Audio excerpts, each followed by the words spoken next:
Assalamualaikum warahmatullahi wabarakatuh. Halo semua, saya Sukaisi.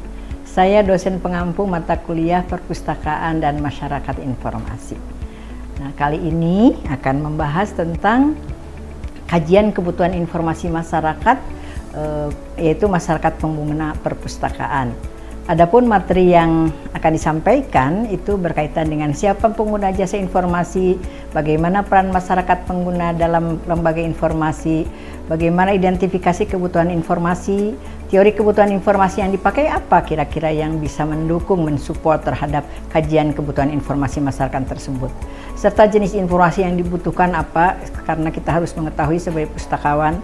Kemudian faktor-faktor yang mempengaruhi kebutuhan informasi masyarakat itu apa, dan pendekatan-pendekatan apa yang harus dilakukan seorang information specialist atau pustakawan profesional yang untuk menyajikan, yang dimana untuk menyajikan informasi berdasarkan kebutuhan tersebut. Nah, kita lihat bahwa customer community adalah pengguna atau pemakai, merupakan titik sasaran dari semua sistem informasi. Mengapa? Karena tujuan utama sistem informasi adalah untuk mempermudah transfer informasi antara dua belah pihak atau lebih, tanpa memandang jarak maupun waktu. Jadi di sini adalah titik sasaran dari layanan di mana perpustakaan merupakan lembaga yang memberikan jasa informasi. Nah, sekarang kita lihat siapa pengguna itu. Pengguna adalah yang memanfaatkan dan menggunakan dokumen atau informasi dari suatu sistem informasi yang diciptakan, ya, sebagaimana yang ditemukan oleh Fleming-Hoog 1990, ya, halaman 3 gitu ya. User those above information system create the ultimate beneficiaries, ya. Itu. Bagaimana peran masyarakat pengguna dalam lembaga informasi?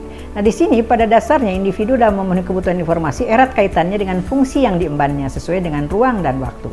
Pemakai adalah klien jasa informasi yang integral dengan sistem informasi, baik sebagai prosedur klien informasi, nasabah, serta sebagai aset. Nah, di sini sebagai aset dalam proses komunikasi sistem informasi. Nah, di sini terjadi interaksi antar pengguna dengan unit informasi, ya. Karena di sini terjadinya suatu kerjasama ataupun sistem yang saling berpengaruh. Nah, bagaimana peran masing-masing dalam interaksi tersebut? Nah, misalnya orang mencari kebutuhan termasuk unit informasi yang dipilih. Nah, ini sesuai dengan apa yang unit informasi yang dipilih dan sesuai dengan informasi yang dibutuhkan. Pengguna memiliki peran langsung dalam kaitannya dengan kebutuhan informasi. Nah, biasanya mereka memiliki otoritas dalam proses pengambilan keputusan karena informasi apa yang bisa mendukung, mensupport terhadap pengambilan keputusan bagi setiap individu.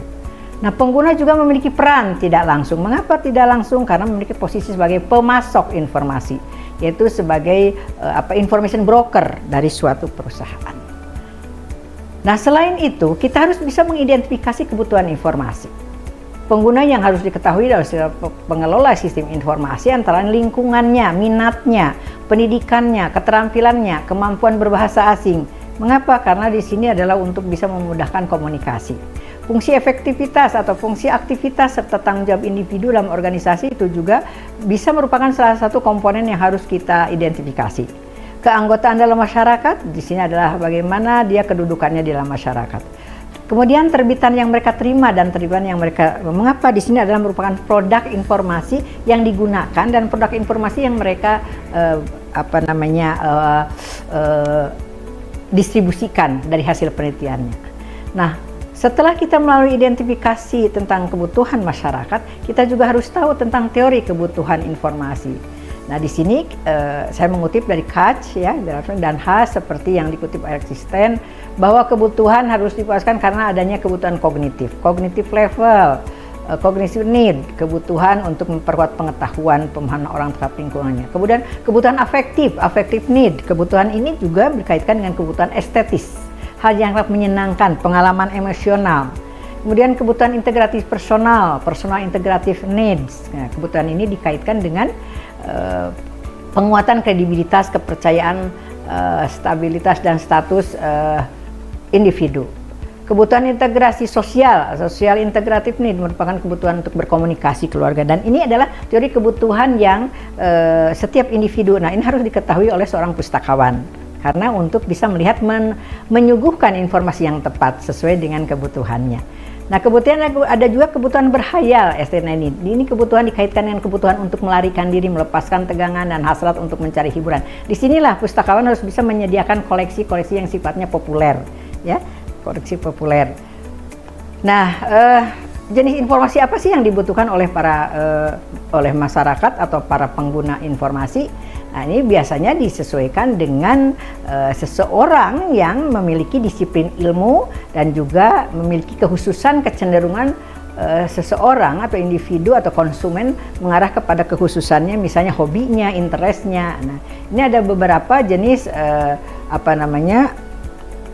jenis informasi yang dibutuhkan, ya, misalnya dalam penekanan perencanaan mental, perencanaan sifatnya bersifat pekerjaannya, hasil. Ini adalah jenis-jenis yang informasi yang dibutuhkan. Bisa kita lihat pada level manajemen mana. Ini biasanya dikaitkan dengan suatu informasi yang dibutuhkan pada suatu lembaga, ya, lembaga misalnya perusahaan ataupun pada lembaga sifatnya profit gitu, ya. Nah, ini kita lihat barangkali ada nanti pustakawan bekerja di bidang lembaga informasi atau lembaga yang berkaitan dengan industri, dengan profit dan sebagainya, begitu ya. Nah, kita juga harus lihat faktor-faktor yang mempengaruhi dari kebutuhan informasi itu sendiri.